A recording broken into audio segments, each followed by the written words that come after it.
Okay, so impactful reads anyone. We're doing a deep dive today into The 7 Habits of Highly Effective People Oh, yeah, classic. by Stephen Covey. I mean, this book is like the foundation for so much of the personal development stuff you see out there, It's true. and for good reason. Hmm. You sent over some excerpts, and it really seems like Covey was onto something with this idea of character ethic versus personality ethic. Absolutely. Especially in our world now with social media, everyone's trying to project this perfect image, right? Yeah, it's more relevant than ever, I think. You know what Covey argues is there's been this huge shift towards what he calls the personality ethic.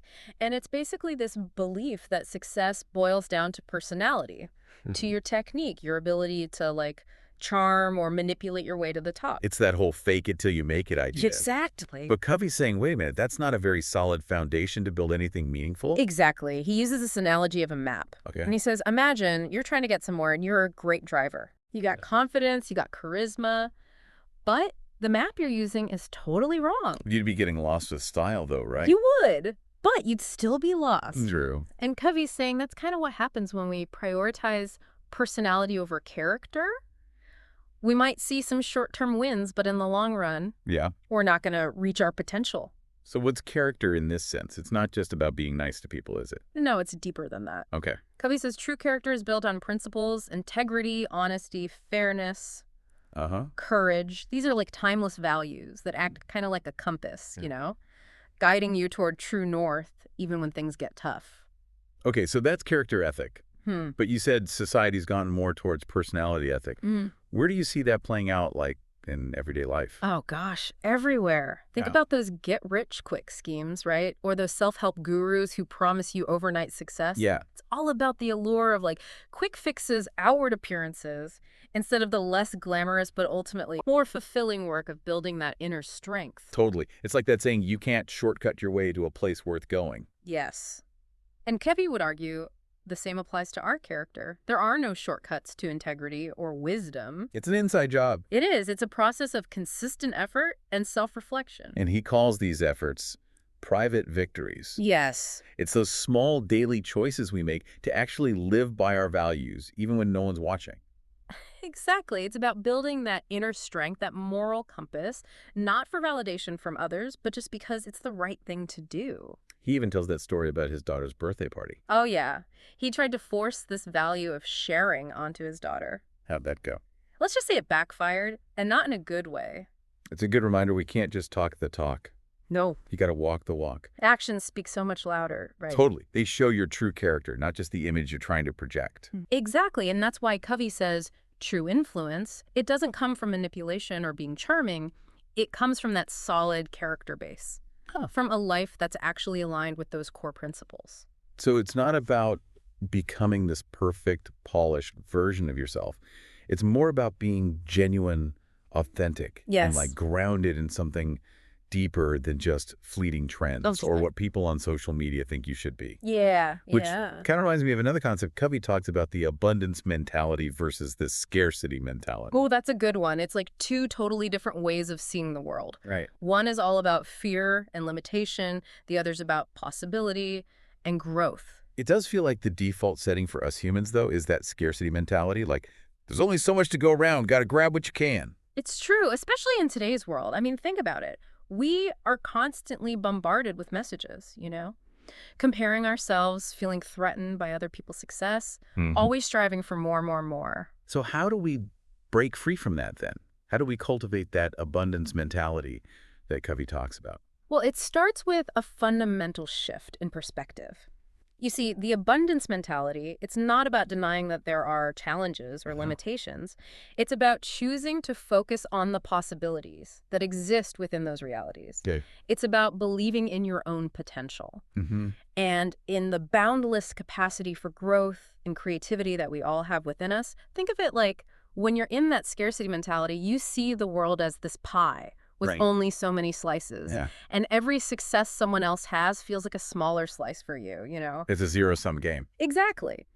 But with an abundance mentality of that pie, it's constantly expanding. Okay. So we can actually celebrate other people's success without feeling threatened because we believe there's enough to go around. I like that. And that belief, it unlocks this whole new level of creativity and collaboration. Because instead of fighting over the same slice of pie, you can work together to make a bigger one. Exactly. It's really about shifting from that mindset of scarcity to a mindset of possibility. And Covey argues Yeah. that this shift is like essential for living a truly effective Right. and fulfilling life. It is interesting, though, like this idea of an abundance mentality coming from a book about effectiveness makes me think about like business leaders and executives, Right. like Covey talks about, who create these super competitive, Yeah. cutthroat environments for their teams. You're thinking about the racehorse chart example. Yes, that's exactly what I was thinking. Right. Where the executive thought he was motivating his team, but really all he was doing was just creating this breeding ground for backstabbing. Yeah, it's like they're so focused on winning. Right. They lose sight of the bigger picture, that like collaboration, the shared sense of purpose, Yes. actually leads to greater success for everyone involved. Absolutely. It's a perfect example of how scarcity mentality can actually undermine Right. the very effectiveness it's trying to achieve. You can go fast alone, but if you want to go far, go together. Exactly.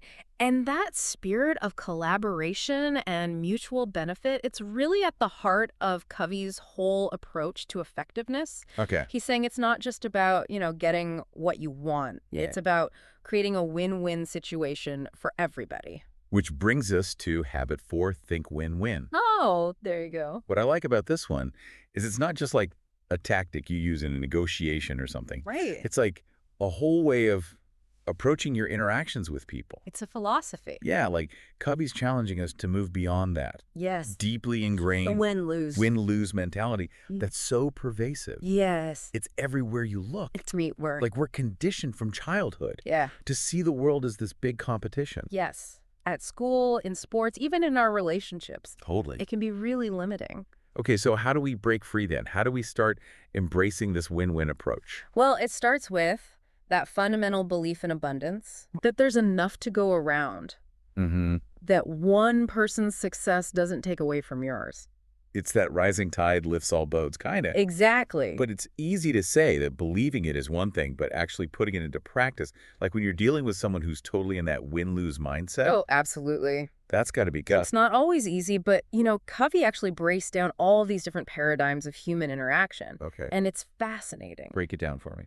So you've got your win-win, obviously, Right, where both parties walk away feeling like they've benefited from the exchange. right. Everybody wins. Then you've got your win-lose, Classic. which is that classic I win, you lose scenario. Right, Then you've got lose-win. where you're like the doormat, basically. Yeah, you're letting people walk all over you just to avoid conflict. Avoid conflict at all costs. And then the most destructive one, lose-lose. Ooh, yeah. This is where everybody loses. Because you're just trying to get revenge. Exactly. Nobody wins. It's like that saying, holding on to anger is like drinking poison and expecting the other person to die. That's a good one. It's so true. And then Covey talks about two more. He's got win. Okay. Win-win or no deal. Okay. Win is all about getting what you want, regardless of the impact on others. Okay, so pretty self-centered approach there. Yeah, not a recipe for good relationships. Bro. That's where win-win or no deal comes in. Okay. It's having the courage to walk away Oh, I see. from a situation Okay. if it's not mutually beneficial. So it's not about being a pushover. Yeah. It's about having those boundaries. It's about respect. Yeah. Respect for yourself and the other person. Okay. To say, you know what, we're not going to force a compromise here Gotcha. if it doesn't work for both of us. So it takes courage and integrity Absolutely. to do that, and that belief in the possibility of win-win. It makes me think of that other concept Covey talks about, the emotional bank account. Oh, yes. Such a powerful metaphor, right? Yeah, like every interaction you have is either a deposit or a withdrawal. Exactly. So like kindness, being courteous, keeping your promises, those are deposits. Yes. Disrespect, betrayal, breaking your promises, those are withdrawals. They chip away at the foundation of trust you've built. Exactly. And just like a real bank account, the more deposits you make, Right. the stronger that relationship's going to be. And the more you can draw on that reserve of goodwill Absolutely. when things inevitably get hard, because every relationship Yeah. goes through its ups and downs. It's not always going to be smooth sailing. Exactly. And so this makes me think back to those private victories Yes. we were talking about earlier, You feel because connected. it is. It's like Right. that inner That strength. inner work. Yeah, It's essential for showing up as your best self exactly. In your relationships. and creating those win-win situations. It's like you catch more flies with honey. It's So true. build up that account, and you've got more room to work with when those inevitable challenges come up. Absolutely. And you know what? That actually leads perfectly into habit 5, which is all about communication. Oh, sure. Seek first to understand, then to be understood. Oh, yeah, that one's huge. Right. It sounds so simple on the surface. It does.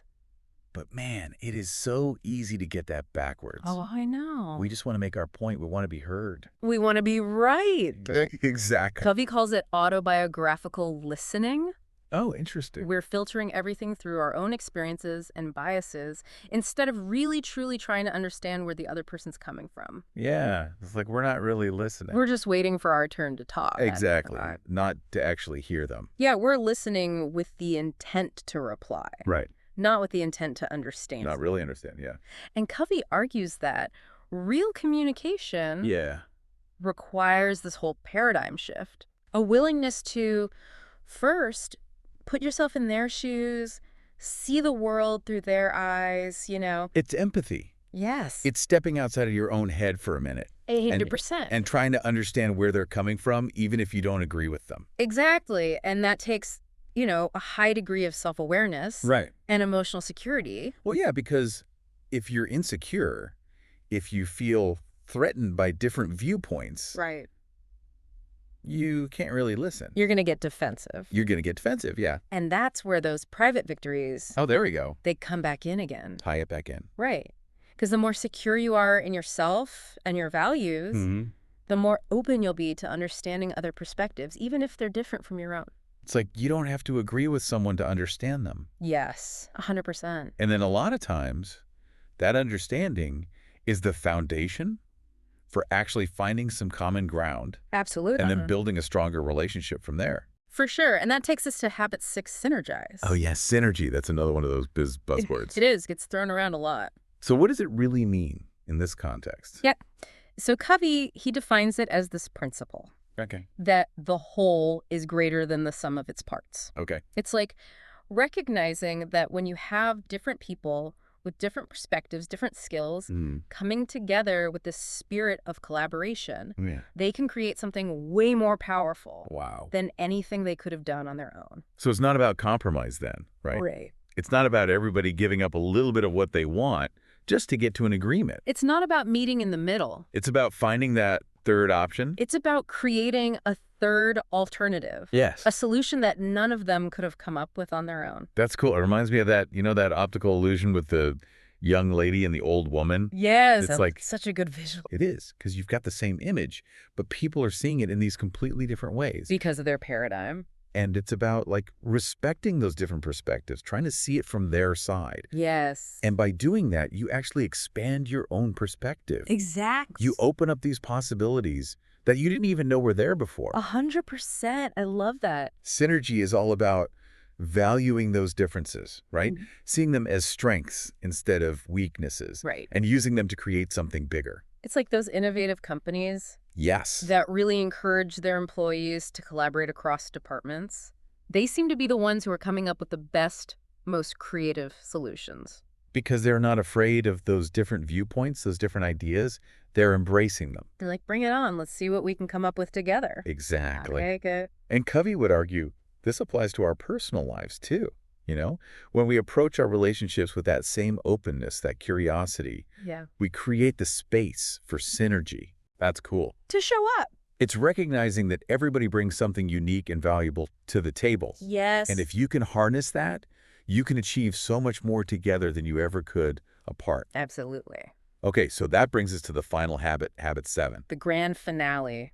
Sharpen the saw, this one always stuck with me. Oh, it's a good word. Because it's about taking care of yourself. Self-care, yes. It's not about just pushing yourself to the limit all the time. It's recognizing that you need to renew your energy, your resources. You got to fill your cup. Yes, exactly, to be truly effective in the long run. Otherwise, you're going to burn out.